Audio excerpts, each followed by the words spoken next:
এখানে আমি কিছু কথা বলি যে আসলে মানুষ সত্য বা হক এটা গ্রহণ করতে চায় না সহজে। কেন জানেন? কারণ ওই যে বাপ দাদা পূর্বপুরুষ ধরে করে আসছে একটা জিনিস, এটা কি আর সহজে ছাড়া যায়? বাপ দাদা পূর্বপুরুষ তারা করে আসছে, মানে ফরজ সালাতের পর সম্মিলিতভাবে মোনাজাত, এটা কি সহজে ছাড়া যায়? এগুলো তো ছাড়া যায় না সহজে। বাপ দাদা করে আসছে আর এখন হুজুর বলছে এগুলো বিদাত। হ্যাঁ, তো এটা হচ্ছে মূল কথা যে মানুষ সহজে হক গ্রহণ করতে চায় না, আবার হক মানে সহজে গ্রহণ করতে চায় না। কারণ কি, ওই বাপ দাদা পূর্বপুরুষ ধরে করে আসছে একটাই যুক্তি, বাপ দাদা পূর্বপুরুষ। তো একই যুক্তি মুশরিকরা দিত আরবদের। আর এখনও এই হিন্দুরা বর্তমানে এইসব তথ্য জানার পরেও যে সৃষ্টিকর্তা একজন, মূর্তি পূজা করা যাবে না, মূর্তি পূজা করলে নরকে জাহান্নামে যেতে হবে, এবং হিন্দু ধর্মের সর্বশেষ অবতার কল্কি অবতার তিনি হচ্ছে মুহাম্মদ সাল্লাল্লাহু আলাইহি ওয়াসাল্লাম, এগুলো জানার পরেও তারা গ্রহণ করবে না। কেন? কারণে যে বাপ দাদা পূর্বপুরুষ ধরে চলে আসছে। পবিত্র কোরআনে আল্লাহ সুবহানাহু ওয়া তাআলা বলেছেন, এটা বিভিন্ন জায়গায় উল্লেখ করা আছে। সূরা বাকারা সূরা নম্বর 2 আয়াত নম্বর 177, সূরা মাইদা সূরা নম্বর 5 আয়াত নম্বর 104, এছাড়া আছে সূরা লোকমান সূরা নম্বর 31 আয়াত নম্বর 21।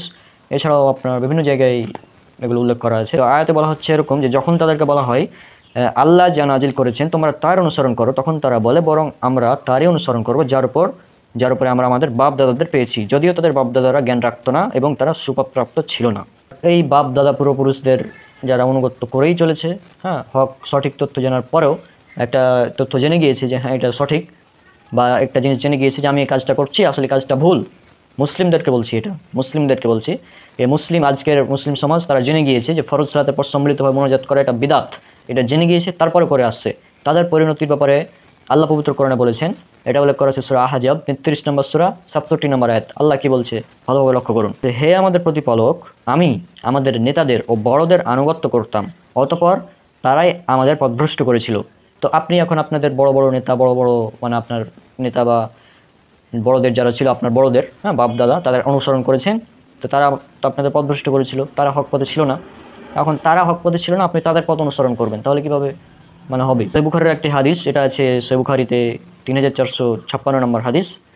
এছাড়াও বিভিন্ন জায়গায় হাদিসটি উল্লেখ করা আছে যে তোমরা অবশ্যই তোমাদের পূর্ববর্তীদের পন্থা পুরোপুরি অনুসরণ করবে, প্রতি বিঘতে বিঘতে এবং প্রতি গজে গজে, এমনকি তারা যদি সাপের গর্তেও ঢুকে যায় তোমরাও তখনও ঢুকবে। অর্থাৎ আল্লাহ রাসূল সাল্লাল্লাহু আলাইহি ওয়াসাল্লাম এটা ভবিষ্যৎবাণী ছিল যে মানুষ মানে একটা সময় আসবে যখন পূর্ববর্তীদের অনুসরণ করবে, এমনভাবে অনুসরণ করবে যে তারা যদি সাপের গর্তে ঢুকে তো তোমরাও ঢুকবে। এবং আমরাও সেটাই করছি, পূর্ববর্তীদের অনুসরণ করছি খুব সুন্দরভাবে।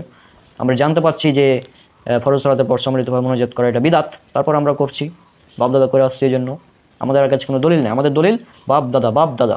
তো হিন্দুদেরকে যখন বলি যে সৃষ্টিকর্তা একজন, এই মূর্তি পূজা করা যাবে না, তারপর আসলে ইসলাম আপনাদের মেনে চলতে হবে কারণ আপনাদের ধর্মের কল্কি অবতার সর্বশেষ নবী মুহাম্মদ সাল্লাল্লাহু আলাইহি ওয়াসাল্লাম, এগুলো আমরা যখন উল্লেখ করি দিই একদম তথ্য রেফারেন্স ভিত্তিক দিয়ে, তাদের বিভিন্ন পণ্ডিতদের মানে বই থেকেও দেখিয়ে দিই যে আপনার রুমক পণ্ডিত এগুলো স্বীকার করে নিয়েছেন, তারপরেও তারা গ্রহণ করবে না।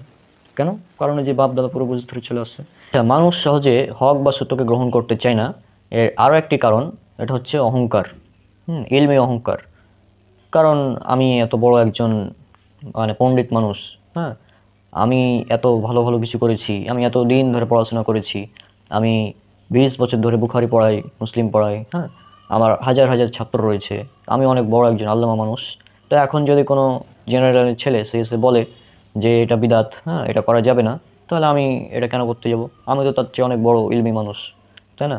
একইভাবে হিন্দুদের মধ্যেও যারা বড় বড় পণ্ডিত রয়েছেন তারা বলে যে আমি এত বছর ধরে এতগুলো ধর্মশাস্ত্র ঘেঁটে ঘেঁটে পড়াশোনা করলাম, আর এখন কোথাকার এক ছেলে এসে বলছে যে এগুলো করা যাবে না, তাহলে তো এটা হবে না, তাই না? আর এই অহংকার এর কারণে ইবলিস সে পথভ্রষ্ট হয়েছিল।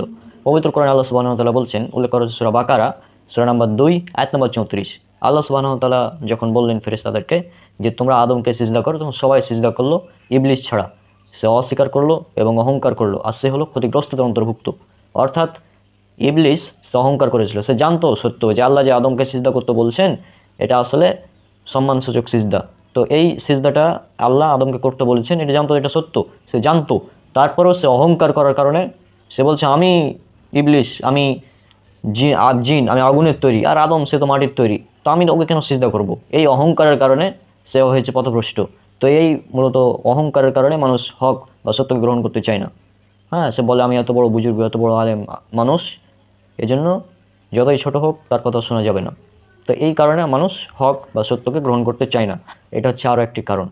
3 নম্বর কারণ, সেটা হচ্ছে সমাজ বা প্রতিবেশী তারা কি বলবে। এখন আমি বুঝতে পারছি যে হ্যাঁ, এই সবগুলো ধর্মগ্রন্থ রেফারেন্স থেকে আমি বুঝলাম যে ইসলাম ধর্ম এটা সত্য, কিন্তু আমি যদি এখন ইসলাম গ্রহণ করি তাহলে আমার বাপ দাদা, তারপর আশেপাশে সমাজের মানুষ যারা আছে তারা কি বলবে?